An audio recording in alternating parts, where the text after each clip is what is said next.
안녕하십니까, 프로이트입니다. 혹시 슈퍼맨 각성기라는 다큐멘터리를 보신 적이 있습니까? 그 내용을 기반으로 해서 설명드리고자 해요. 그 다큐멘터리에서는 각성기에 대해서 꽤 풍부한 내용을 담고 있습니다. 우리는 심리 문제가 생길 때 약을 먹으면 치료된다고 생각을 합니다. 항우울제하고 항불안제는 흔하게 처방이 되고요. 그걸로 긍정적인 기분을 느끼면 지속적으로 복용하려고 해요. 집중력이 떨어지면 ADHD 진단을 받고 콘서트와 같은 약을 처방을 받죠. 그리고 집중력이 올라가면 긍정적인 기분을 느낍니다. 이 약을 통해서 최상의 컨디션을 유지하고자 해요. 약으로 삶이 변하는 기분을 느끼기도 하거든요. 특히 그 학습에 대해서 갈망하는 학생들은 그 약을 먹고 공부하는 애들이 꽤 있어요. 중요한 시험을 치기 전에 약 먹고 시험 치는 그런 케이스도 있고요. 완벽하고 안전하게 성적을 올리려고 하는 겁니다. 이 넷플릭스 다큐멘터리에서는 에더러를 주로 이야기를 해요. 과거에 그 제 브런치에서도 검색해서 들어오는 사람들이 보니까 들어오는 검색어가 에더럴 효과 내는 법 해가지고 찾아오는 사람들도 있더라고요. 아마 좀 더 좋은 약을 통해서 자기 능력을 향상시키고 싶어서 그럴 겁니다. 제가 지금까지 이 각성기의 문제를 이야기하면서 다이어트 약도 이야기를 했죠. 에더럴 역시도 다이어트 약으로 활용이 됩니다. 미국 의사들이 다이어트 약으로 이 에더럴을 쓴다고 해요. 에더럴의 부작용이 식욕 감퇴거든요. 부작용 노리고 쓰는 거예요. 메틸페니데이트도 마찬가지입니다. 식욕 감소 효과가 있다고 하거든요. 우리가 생각하는 치료의 이미지에 대해서 생각해 봅시다. 보통은 상담 치료를 시작하게 되면 점점 상태가 나아지는 것으로 생각하기 쉽습니다. 그런데 꼭 그렇게 된다고 보장할 수가 없어요. 정신분석이나 상담을 시작하면 주체는 어떤 방식으로든 격렬한 변화를 경험하게 됩니다. 때로는 현실적인 변화들도 발생하게 돼요. 그래서 그 변화 과정에서 재발의 굴곡을 거칩니다. 정신분석 치료 과정을요, 범죄자를 잡는 범인 검거 과정으로 묘사하는 경우가 있어요.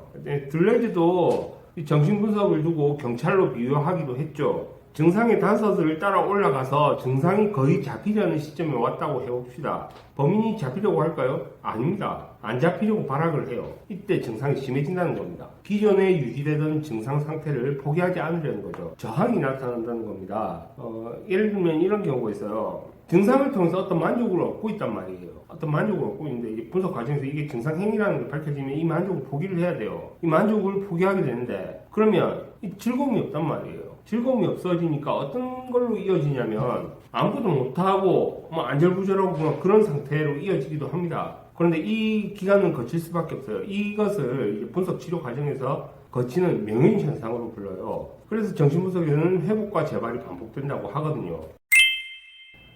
그렇다면 약물을 기대해서 자기 생활의 효율을 유지하고 있다면 약을 포기하려 할까요? 그게 쉽지가 않아요. 약이 없으면 활동에 있어서 효율이 저하되기 때문이죠. 그래서 자신의 현재 효율만을 높이는 약을 선택하려고 합니다. 내가 할 일을 할 수 있으면 그걸로 내가 편안해질 수도 있으니까. 예를 들어서 신경증에 시달리는 내담자가 있어요. 그래서 이 분석 치료를 의뢰하려고 해요. 이때 분석 효과가 잘 나오려면 약물은 좀 배제하는 것이 좋다 이런 말을 해줍니다. 그런데 분석 치료하려는 사람이 수험생이 됐다 쳐봐요. 자기는 공부를 해야 된단 말이에요. 공부를 해서 시험에 합격을 해야 되는데 약이 없으면 이 사람 공부를 못하는 상태인 거예요. 그래서 자기 자신에게 약이 꼭 필요하다는 그런 믿음도 가집니다. 공부를 하기 위해서는 약을 먹어야 하니까 분석 치료를 포기하게 되는 거죠. 그래서 이 약물 문제에 대해서 언급하면 어떤 사람들은 논문 같은 거 찾아보고 이 메틸페니데이트가 부작용 없는 아주 좋은 약이라는 증거를 찾는 사람들도 있어요. 이거랑 비슷하게 등장하는 게요, 이 의처증으로 불리는 겁니다. 어떤 실험 결과를 보고 약에 대한 믿음을 가지려고 하는 거죠. 이것은 누가 생각이 나나요? 이것은 이 돈 스파이크가 아내에 대한 의심을 접지 못하고 차량 보닛에 손대는 그런 이야기를 했죠. 이거하고 비슷한 겁니다. 자기의 그 믿음을 더 확고히 가지기 위해서 어떤 증거와 단서들을 수집하는 거죠. 각성계의 장점을 이야기한다면요, 그 사람이 당장에 자기 일을 할 수 있도록 만들어주는 게 있을 겁니다. 이것도 사실 복불복이죠. 이런 경우가 있어요. 약을 먹으면서 공부를 하긴 하는데 시험 기간이 다가오면서 증상이 좀 심해지는 거예요. 그러면 약을 먹어도 공부가 안 되는 겁니다.